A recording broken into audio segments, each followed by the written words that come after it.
Good evening. I'm reporting live from Miami, where the echoes of the 2026 College Football Playoff National Championship are still vibrating through Hard Rock Stadium. But the real story tonight isn't just about the score on the field. It's about the man who stood at midfield and silenced 65,000 fans with a single note. Just days after his magnificent national anthem performance, the industry is reeling from a new set of data that confirms what many suspected. Roberts isn't just a reality TV success. He is currently outselling almost every A-list artist in the pop and R&B landscape. Tonight, we're going behind the curtain to investigate the Roberts effect and why this former physical education teacher from Meridian, Mississippi, has become the most bankable name in music. To understand why Roberts is outselling your favorite artists in 2026, you have to look back at the unprecedented mandate he received on May 18, 2025. When announced that Roberts had won season 23 of American Idol, he revealed a figure that sent shockwaves through record labels: 26 million votes. This wasn't just a win. It was the largest finale vote in the show's ABC history and nearly double the engagement of the previous season. From a commercial perspective, those 26 million votes represent a pre-sold audience. While other artists have to spend millions on marketing to find their listeners, Roberts walked into his recording contract with a built-in nation of supporters who feel a personal, emotional investment in his success. This massive voting block transitioned seamlessly from the phone lines to digital storefronts. When his debut single, Heal, dropped, it sold 9,000 copies in its first 4 days, a figure that launched it to #1 on Billboard's Hot Gospel Songs and #2 on the all-encompassing digital song sales chart. In a streaming-first world, Roberts has managed to capture a demographic that actually buys music, giving him a massive revenue advantage over artists who rely solely on fractions of a cent from play counts. This idol mandate has provided him with a commercial floor that even established superstars find difficult to maintain in 2026. The secret weapon in Roberts' commercial arsenal is his refusal to be pigeonholed. During his Idol run, he famously told critics he wouldn't stay in a box, performing everything from Rick James and Hamilton to Underwood and Disney classics. This versatility has created a double-dip effect in his sales data. Because his sound occupies the intersection of gospel, soul, and R&B, he is effectively selling to 3 different major demographics simultaneously. His cover of Tom Odell's Heal is a perfect example. By adding an original third verse that turned the secular ballad into a prayer, he made the song essential for Sunday morning worship services and Friday night R&B playlists. This dual market penetration is why he is currently outperforming artists who are limited to a single genre. His track, Mississippi, hit #5 on the R&B hip-hop digital song sales chart despite its soulful roots, proving that his reach extends far beyond the pews. By being all over the place stylistically, Roberts has ensured that his music appears on a wider variety of algorithmic playlists and retail categories than his competitors. He isn't just competing with gospel artists, he's competing with the entire top 40, and because he brings the church with him, he has a demographic loyalty that secular artists can't touch. In July 2025, just weeks after his Idol victory, Roberts signed a groundbreaking $13.5 million deal with Netflix for a 7-episode docuseries. In the 2026 music economy, a deal of this magnitude is a massive commercial multiplier. The series, which captures the intensity and faith-fueled passion of his first national tour, essentially acts as a 7-hour long-form commercial for his entire discography. While other artists are struggling to get 15 seconds of attention on Tick, Roberts is being beamed into millions of homes globally with high-production storytelling that emphasizes his teacher-to-superstar narrative. This deal provided him with the capital to remain independent in his creative choices, while simultaneously driving a massive spike in his back catalog. Industry insiders note that every time a new episode drops, Roberts, streaming numbers for older Idol performances, like his renditions of Tennessee Whiskey. And a change is gonna come see a double-digit percentage increase. This Netflix-backed visibility is a luxury most favorite artists don't have, and it has allowed Roberts to build a brand that is as much about his personal journey as it is about his vocal ability. The truth of his fame is that he is as much a media mogul as he is a musician, using every platform available to convert viewers into paying customers. Authenticity is the most valuable currency in 2026, and Roberts has it in spades. Before the fame, he was a physical education teacher at elementary school, and his decision to return to school duty just days after winning Idol became a viral sensation. This Coach Roberts persona isn't just a feel-good story, it's a commercial asset. In an era where consumers are increasingly cynical about industry plants and manufactured stars, his background as a humble educator and a girl dad too, and Grace provides a level of that translates directly into sales. Fans aren't just buying a song, they're supporting a man they believe in. Roberts has managed to maintain this image even as he joins R&B superstars like Brandy and Monica on The Boy Is Mine tour. This juxtaposition, the arena-filling superstar who still checks in on his students in Meridian, creates a loyalty premium. His fans are more likely to purchase physical merchandise, buy high-tier concert tickets, and participate in crowdfunding or fan club initiatives because they feel they are part of a grassroots success story.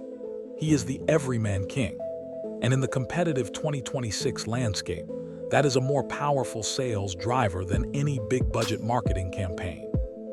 While the public voted him in, the industry gave him its blessing on November 7, 2025, when it was announced that Roberts and Jonathan had received a Grammy nomination for Best Gospel Performance Song for their live rendition of Still.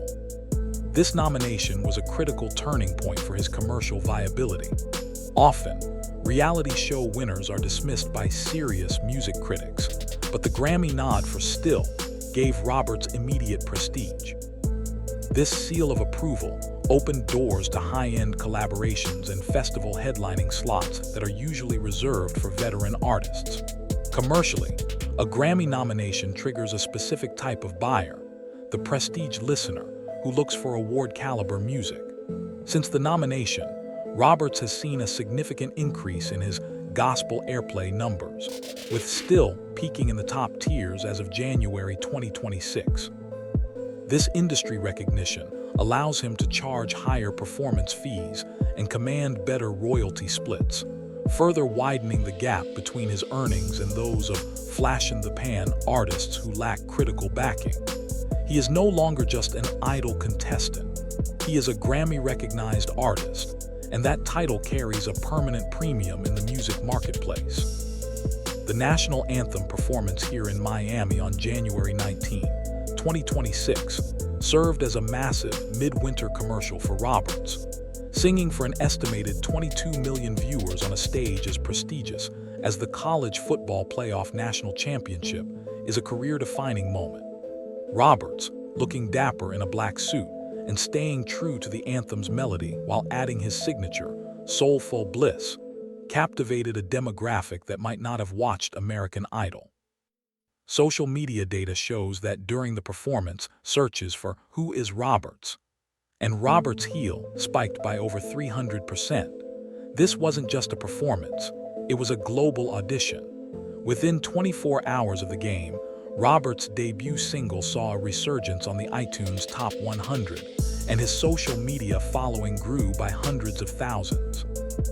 By performing for the Indiana vs. Miami crowd, he reached a cross-section of Middle America that values patriotism and powerful vocals, the exact demographic that still values buying music.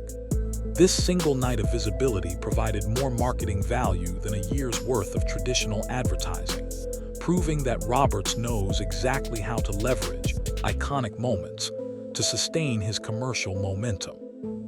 A major yet often under-discussed reason for high sales is his appeal to the parent demographic.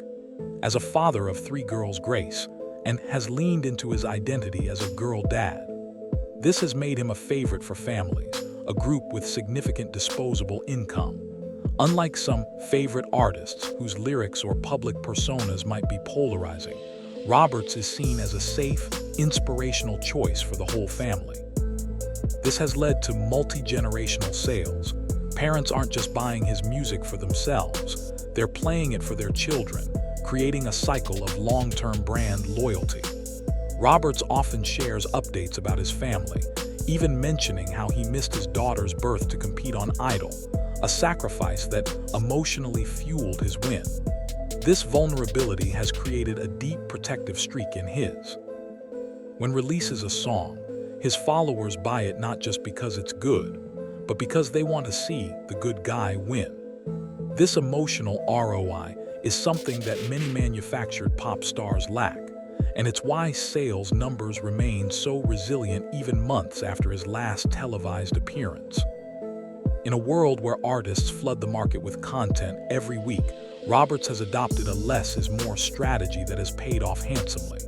Since his win, he has been surprisingly selective, choosing to release high-impact singles and collaborations rather than a rushed, filler-heavy album. He told reporters recently, "I'm versatile. I plan to release music within every genre, but I'm chasing the dream, not just a paycheck." This strategic scarcity has made every Roberts release feel like an event. When Heal dropped, it was the only song fans had, driving everyone to that one purchase point. When Still was released, the pent-up demand ensured it hit the charts instantly. By not oversaturating the market, Roberts has kept his per-unit value high. This is in stark contrast to many modern artists who release 25-track albums that suffer from low individual track value.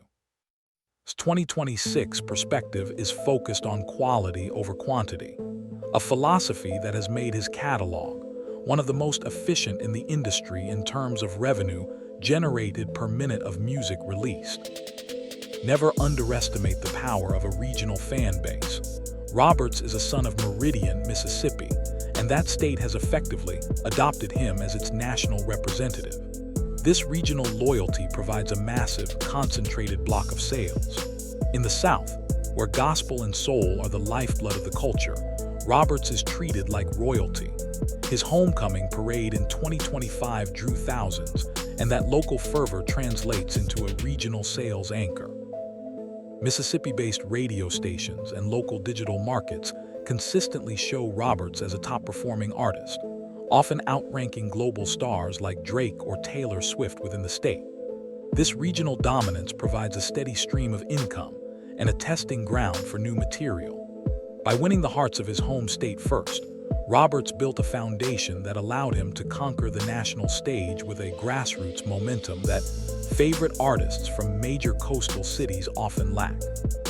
He is the Magnolia King, and that regional pride is a commercial engine that shows no signs of slowing down in 2026. Finally, Roberts is outselling the competition because he is the face of the 2026 Soulful Renaissance. The music industry moves in cycles, and after years of bedroom pop and heavily auto-tuned tracks, the pendulum has swung back toward the divinely guided vocal power that Lionel saw in from his very first audition. People want to feel something again. Roberts' renditions of Sam, "A Change Is Gonna Come," and "Ain't No Mountain High Enough" proved he could carry the torch of the legends. In the 2026 marketplace, soul music is no longer old school, it's the new frontier. Roberts is the only artist currently positioned at the dead center of this trend, with the infrastructure of a major label behind him. He is outselling others because he is providing the soundtrack of hope that a fragmented world is looking for.